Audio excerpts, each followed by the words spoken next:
আমরা আপনাদের ফাঁদে পা দিয়ে আওয়ামী লীগের শত্রু হওয়ার কোনো রকম চেষ্টা আমাদের নেই। আসলে রাজনীতি সবসময় এলোমেলো ছিল, রাজনীতি কখনোই গোছালো ছিল, হিসাবের মধ্যে ছিল, ব্যাংকের অ্যাকাউন্টের মতো ছিল, সেনাবাহিনীর কমান্ডের মতো ছিল, এরকম আমি আসলে দেখিনি কখনো।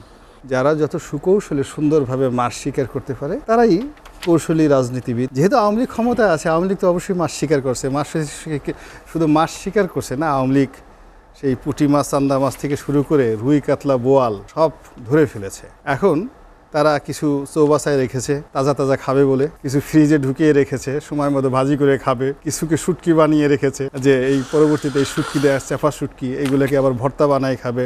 গোলাম মোল্লা রনি ভাই, আপনার কাছে যেতে চাই। আমরা যেটা শিরোনাম রেখেছি এলোমেলো রাজনীতি। রাজনীতি কখনো বাজেটের উপর ভর করছে, কখনো বেনজির আজিজ ইস্যুতে সরব হচ্ছে, কখনো দুর্নীতি নিয়ে সরব হচ্ছে, আবার সম্প্রতি ডক্টর মোহাম্মদ ইউনূসকে নিয়েও কথা বলছেন রাজনীতিবিদরা। আসলে কি হিসেব মিলাতে চায় রাজনীতির এই সমীকরণে? আসলে রাজনীতি সবসময় এলোমেলো ছিল, রাজনীতি কখনোই গোছালো ছিল, হিসাবের মধ্যে ছিল, ব্যাংকের অ্যাকাউন্টের মতো ছিল, সেনাবাহিনীর কমান্ডের মতো ছিল, এরকম আমি আসলে দেখিনি কখনো। এর কারণ হলো এই পৃথিবীতে যত প্রাণী আছে, কীটপতঙ্গ থেকে শুরু করে পশু পাখি মানুষ, এর মধ্যে unique engineering, dynamic and unique engineering হলো হিউম্যান বডি অ্যান্ড মাইন্ড। এত জটিল শারীরিক গঠন আর কোনো প্রাণীর নেই। আর মহাকাশের যত নক্ষত্ররাজি গ্রহাণুপুঞ্জ রয়েছে, মানুষের ব্রেনের মধ্যে যে নিউরন রয়েছে, চিন্তা করার যে ক্ষমতা রয়েছে, এই পৃথিবীর সমস্ত তারকাপুঞ্জ একত্র করলেও ওই নিউরনের সঙ্গে তুলনা করা যাবে না, এত সংখ্যায় বেশি। এখন এরকম 18 কোটি মানুষ, সে একটা ধরুন গ্রামের একটা কৃষক, কিন্তু তার মধ্যে কিন্তু মাথায় 100 বিলিয়ন নিউরন রয়েছে। আবার আমরা আছি, আমাদের মাথায় কিন্তু 100 বিলিয়ন নিউরন রয়েছে। তো এরকম 18 কোটি মানুষদেরকে নিয়ে তাদের মাথার উপর বসে তাদের নেতা হওয়া, উইদাউট এনিথিং, তাদের উপর ট্যাক্স ধারণ করা, তাদের টাকা দিয়ে সেই পোলাও কোরমা খাওয়া, তারপরে তাদের টাকা দিয়ে বিদেশে চার্টার প্লেন করে ঘুরে বেড়ানো, তাদের ভোট নিয়ে এমপি হওয়া, ট্যাক্স ফ্রি গাড়ি আনা, ট্যাক্স ফ্রি জমি পাওয়া, মানে খুব কম পয়সায় জমি পাওয়া, সারা জীবন নেতা হিসেবে বুক ফুলিয়ে চলা, এটা তো একটা সাধারণ জিনিস হয় না।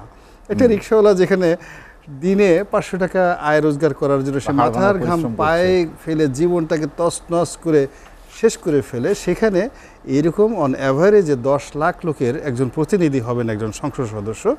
তো তিনি তো স্বাভাবিক গোছালো জীবনও হয় না, একটা এলোমেলো। আর এই এলোমেলোর মধ্যে, ঘোলাপানির মধ্যে যারা যত সুকৌশলে সুন্দরভাবে মাস স্বীকার করতে পারে তারাই কৌশলী রাজনীতিবিদ, এবং এটাই রাজনীতির কৌশল। সেই মাসটি স্বীকার করছে আওয়ামী লীগ। যেহেতু আওয়ামী লীগ ক্ষমতায় আছে, আওয়ামী লীগ তো অবশ্যই মাছ স্বীকার করছে, শুধু মাছ স্বীকার করছে না, আওয়ামী লীগ সেই পুঁটি মাছ, চান্দা মাছ থেকে শুরু করে রুই, কাতলা, বোয়াল সব ধরে ফেলেছে। এখন তারা কিছু চৌবাচায় রেখেছে তাজা তাজা খাবে বলে, কিছু ফ্রিজে ঢুকিয়ে রেখেছে সময় মতো ভাজি করে খাবে, কিছুকে শুটকি বানিয়ে রেখেছে যে এই পরবর্তীতে এই শুটকি দেয়, চেপা শুটকি, এইগুলোকে আবার ভর্তা বানায় খাবে। তো যার জন্য তারা এই ঘোলা পানিতে যত মাছ আছে সব সুন্দর মতো সব শিকার করে ফেলেছে। ওই তো অ্যাকোরিয়ামে তো বললাম, চৌবাচ্চা অ্যাকোরিয়ামে এসে অনেক মাছগুলো রাখছে অনাগত দিনে তাজা তাজা খাওয়ার জন্য। আমি তো আগেই বললাম অ্যাকোরিয়াম বা চৌবাচ্চা এখানে জিয়ে রেখেছে, এটা রুই, কাতলা, মৃগেল থেকে শুরু করে সব মাছই সেখানে আছে। শুটকি বানিয়ে রেখেছে, কাউকে চেপা শুটকি যেটা ভর্তা বানায় খাবে, ফ্রিজে রাখছে কিছু জিনিস আছে, আর একেবারে টাটকা রান্না করে খাবার টেবিলে তৈরি আছে, যে এই জিনিসগুলো উপাদেয়। তো এইটা আওয়ামী লীগ সুন্দরভাবে করছে। আর আমরা যারা সাধারণ আওয়ামী লীগের কাছে পরাজিত হয়েছি, আওয়ামী লীগের কৌশলের কাছে পরাজিত হয়েছে, আমরা দূর থেকে দেখছি, তারপরে গান রচনা করছি, জীবনে যদি দ্বীপ জ্বালাতে নাহি পারো তাহলে ওই যে মরণের সময় আমার কবরের কাছে গিয়ে একটু মানে স্মরণ করিও আর কি, এই ধরনের সতীনাথের সেই বিখ্যাত গানগুলো আমরা এখন গাইছি। আর অবাক হয়ে আওয়ামী লীগের দিকে তাকাচ্ছি আর ভাবছি তুমি কেমন করে গান করো হে গুণী। তো এগুলো দেখি, দূর থেকে দেখি, তৃপ্ত হই, আনন্দে উদ্বেলিত হই। আওয়ামী লীগের যে কৌশল সেটা কিভাবে রপ্ত করা যায় সেটা শেখার চেষ্টা করছি, কিভাবে আওয়ামী লীগ হওয়া যায় চেষ্টা করছি। তো আওয়ামী লীগ কীভাবে নৌকা চালায় তাও দেখার চেষ্টা করছি, পাল কীভাবে টানায়, এগুলো সব চেষ্টা এই যে করছি। দূর থেকে দেখছেন, দূর থেকে দেখে কি শেখার চেষ্টা করছেন, তৃপ্তি পাচ্ছেন, না হিংসে হচ্ছে?